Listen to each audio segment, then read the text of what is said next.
Tänään Jypen kitaratunneilla Slash ja Night Train. Ja videon jälkeen mun analyysi näistä sooloista. Tsekkaa.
Okei, moi, jos oot vielä täällä.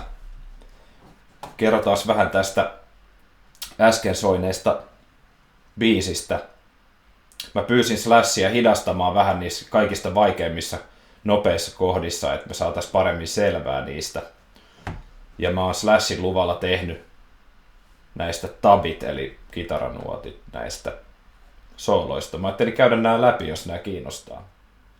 Eli ekat soolothan alkaa tuossa puolenvälikieppeillä kertsin jälkeen. Siellä soi toi D5 sen kertsin päätteeksi. Ja siitä lähtee ensimmäisenä toi Itchin soolo, Itchy Stradlinin soolo.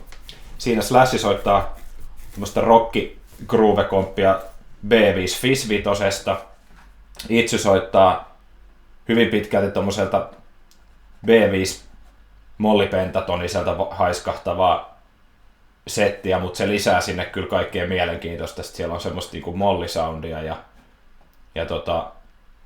sitä voi ajatella monella eri tapaa, miten se itse on sen niinku säveltänyt. Mut se on tommonen kahden rivin, mä puhun yksi rivi on niinku se yksi kierros tässä näin. Se on tommonen kahden rivin pituinen ja sitten tulee Slash-soolo. Siinä vaihdetaan niin, että komppi meneekin nyt D5 Fizz 5, eikä B5 Fizz 5 niin kuin tuossa äsken. Ja siis kitarat on EP-vireessä, mutta sitä ei nyt huomioida tässä. Tässä sitten taas on noin 4 kierroksen pituinen soolo. Niin tässä tapahtuu myös aika omituisia ja mielenkiintoisia asioita. Se on hyvän kuulonen joka tapauksessa soolo ja se ei mene mistään selkeästä yhdestä tai kahdesta asteikosta, vaan siinä niin vaiheellaan leikitellään. Et voi ajatella, että on D:n päälle, se soittaa tavallaan D-duuria toi slashi tossa kun saadaan bendattua toi esimerkiksi tässä näin 11 toi sävel, niin me saadaan niinku D-duurin kolmisointu sinne korkealle kielelle. Ei se nyt ole niin justiinsa, haluuks nyt silleen miettiä, mutta se on siellä D-pohjasta. Ja sitten kun taustakompi vaihtuu fissään, niin sitten se itse asiassa soittaakin ikään kuin välillä tommoista fiss-mollin tapastakin. Jopa vähän arpeggion tapasta tossa. Ja sitten täällä voi ajatella, että toi palaa tavallaan siihen D-hen. Se käy välillä vähän D-molli ja D-duurin välillä. Se ei ole D-duuri pentatonista, niin silloin ei mun mielestä voi ajatella niin, että se mollisävel olisi sen niinku duuri pentatonisen takia siellä ikään kuin blues-sävelenä, vaan se mun mielestä oikeasti niinku leikkii sillä, että komppi soittaa vaan femmaa, eli ilman mollia tai duuria, ja samaten basso, niin se voi välillä soittaa mollia, välillä duuria. Se on ihan fiilis juttu, ja Slashillähän sitä fiilistä riittää, mutta se myös itse asiassa saattaa tietää näistä aika paljon näistä, jos tätä haluaa kutsua teoriaksi. Ihan sama. Asioilla voi olla nimet tai voi olla, että näillä ei ole nimiä. Tai sä voit käyttää näistä nimeä gepardi ja elefantti, jos sä haluat, mutta sun korva kuitenkin kuulee, että se on sellainen tietynlainen juttu. Ja sitten jos haluat toisen muusikon kanssa puhua, niin sä voit käyttää siitä sanaa D-duuri, jos sä haluat. Et ei kannata ottaa sit teoriasanasta nyt rasitetta tähän itselleen. Ainakaan mun. Sitten toinen kierros, niin se on vähän samantyyppinen, että siellä on D-molli-duuri, ja siellä on tommonen aika jännä funk, tommonen pikku bendi yhdessä kohtaa, siis tää. Ja sitten taas fissän päälle, niin tulee toi laskuluritus siitä fiss-molli-pentatonisesta, niinku E-mollimuotoisesta, tuot fretti 14 kohdalta. Sitten tulee se jälkimmäinen puolisko, siinä on tosi siisti tää niinku kahden kielen juttu, mikä sekään ei mene mitään selkeät yhtä skaalaa pitkin, vaan se vaihtelee siinä. Et mä en nyt tässä ala sitä niinku puhua ääneen, miten mä oon niitä purkanut, että mitä ne vois olla, mutta siistiltä se kuulostaa ja korvalla se on paras hakeekin, että miten se menee. Mutta siinä on niinku D-pohjainen meininki, mutta ei niinku todellakaan pelkkää D-duuriskaalaa tai mitään sellaista. Viimeinen kierros tästä Slash-soolosta on sitten tää niinku lyhyt, missä se loppuu toi fissa tuohon niinku riffiin ja lopettaa ton soolon. Ja siinäkin toi lopetus on aika yllättävän siisti. Ja se on oikeastaan niinku fiss-mollipentatoninen liikki sekin mun mielestä. Mä väittäisin, että se on sitä, toi soolon lopetus. Okei, sitten toi loppusoolo. Mä katoin tuossa uudelleen taas kertauksen vuoksi noi Tokion 92 ja Ritzin 88, vai mikä olikaan se Jenkeissä alkuaikoina ollut klubivideo, mitkä on molemmat YouTubessa, niin kyllä se Slash vaan niinku aika pitkälti ton levyn mukaisen soolon niinku soittaa livenäkin, ei tietenkään identtisesti, herranjumala, mutta niinku kyllä se on säveltänyt tän selkeästi tän loppusoolon ihan sinne niinku fade outtiin asti. Ja siellä ihan lopussa, kun paljalla korvalla tai stereoiden volaa kääntämälläkään enää kuule, niin tuolla softalla, kun pikkasen nosti niitä volumen tasoja pätkittäin siellä lopussa, niin sieltä sai vielä niinku kuulumaan niitä ihan viimeisiä säveliä. Niin mä oon nyt siihen asti tehnyt ton nuotin, mitä siellä kuuluu. Ja ainakin siinä 88 keikallakin se soittaa jopa sen aika pitkälti, ainakin jonkunlaisen version niinku siitä tämänkin nuotin lopussa olevasta soolosta. Ja sitten sen jälkeen niin vasta se biisi lopetetaan. Et tokihan se voisi, ja tekeekin niin kuin joka keikalla jotain impro siihen, ja se voi keksiä, se on semmoinen ihminen, että se on 20-vuotiaana pystynyt keksiä lennosta vaikka kuinka hienoja melodisia ideoita. Niin, totta kai. Mutta silti vaan huomioon, että se on säveltänyt yllättävän paljon niin kuin tästä loppusoolosta. Semmoinen. Ja sitten vielä aloitetaan tämä loppusoolo silleen, että mä oon ajattelut tämän rakenteen niin, että okei, tässäkin on näitä kierroksia, jotka mä oon laittanut niinku riveittäin. se riffi siellä taustalla on niinku A, F, G ja A. Tuommoinen niinku 8 tahdin pituinen kierto. A, F, G, A. Ja siitäkin semmoinen huomio vaan, että se Slash kuuntelee sitä taustakomppia hyvin paljon tuossa sen groovessa, että sillä vaihtuu se A-molli vähän semmoiseen niin F-duuriin painotettuun ja G-duuriin painotettuun siinä matkan varrella. Ja se kuuluu kyllä siinä, että se kuulostaa sen takia just järkevältä ja hyvältä, kun se ei ole koko ajan sitä niin kuin samaa skaalaa tietyllä tavalla. Voidaan kuitenkin ajatella, että se on A-mollin luonnollista mollia R2, B3, 4, 5, B6, B7 paikoin. Ja sitten taas välillä se on vähän niin kuin pentatonista, tai sitten sitä bluesilla B5 varustettua pentatonista, tai kaikkia näitä. Niin voidaan ajatella, että se on jatkuvasti tämä loppusoolo tossa maailmassa, mutta sitten aina kun F ja G tulee taustalle, niin se painotus vähän muuttuu. Tuo voi ajatella tietysti monella eri tavalla, mutta tolleen se helpottaa niin kuin sitä, miten se mun mielestä on lähestynyt tätä sooloa. Sitten, eli noita kierroksia on tässä yhteensä 6. Mä oon laittanut ne niinku 3 niistä ekaa niistä niinku pre-round nimellä, koska Axel on vielä mukana siinä vaiheessa. Ja sitten ne niinku 3 varsinaista soolokierrosta on ne, kun Axel on jo hiljaa. Mä käyn nää tästä vielä läpi. Se alkaa tuolta niinku sieltä vitosfretin maisemista, sieltä E-mollin muotoisen A-mollin niinku huudeilta. Ja okei, vähän niinku vähän alempaakin aloitetaan jo.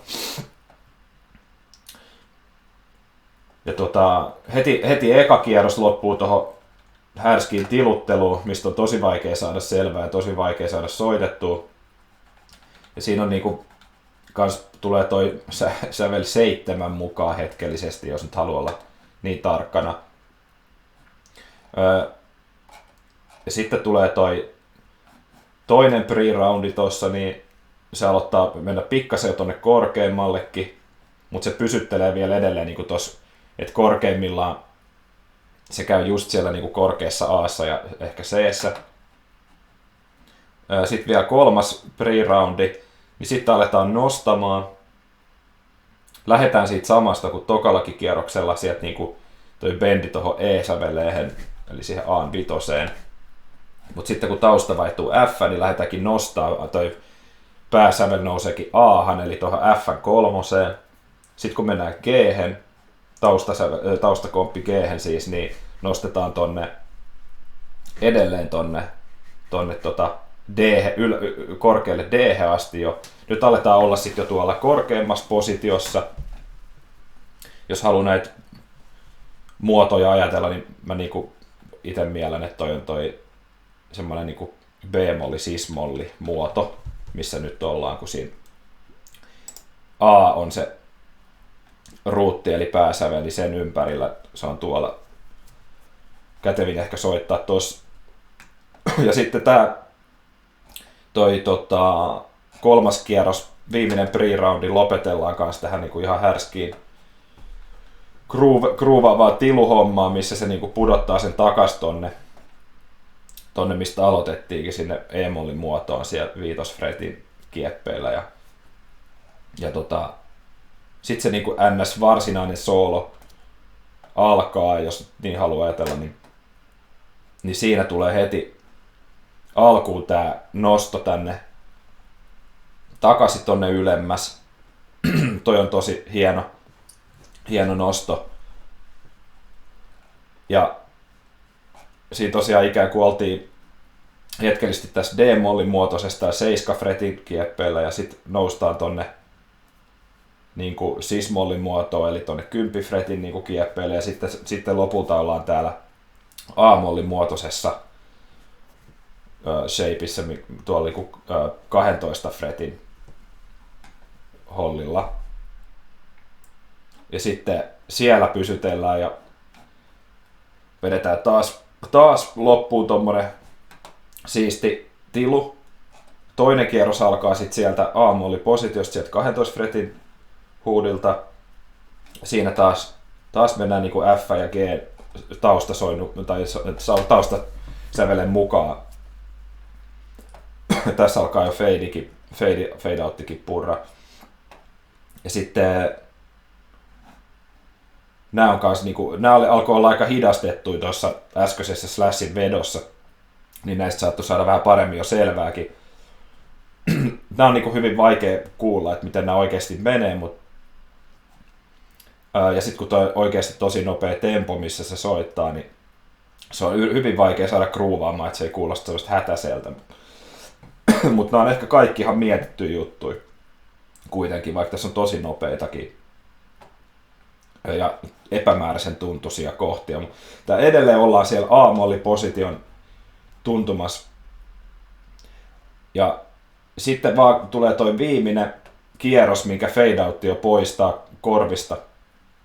Niin siinä käydään vielä korkeammalla, eli niin kuin huipennutaan sinne. Mennään sinne oktaaviin korkeampaan E-molli-positioon, eli sinne frettiin 17 tuntumaan. Sieltä vielä sitä A-mollia huljutetaan. F päälle vähän vaihdetaan taas sitä painotusta ja G päälle tulee tämmönen 3-sävelen tommonen hassukuulonen tai kromaattinen tai semmonen bluesi juttu. Sitten vielä lopuksi pudotetaan sit tidyt sinne alkuperäiseen positioon. Tässä oli jonkunlaista selittelyä tästä, miten tämä mun mielestä menee. Seuraavaksi otetaan käsittelyyn todennäköisesti sitten toi biisi Estranged, sen liidit ja soolot. Kiitos katselemisesta. Thanks for watching.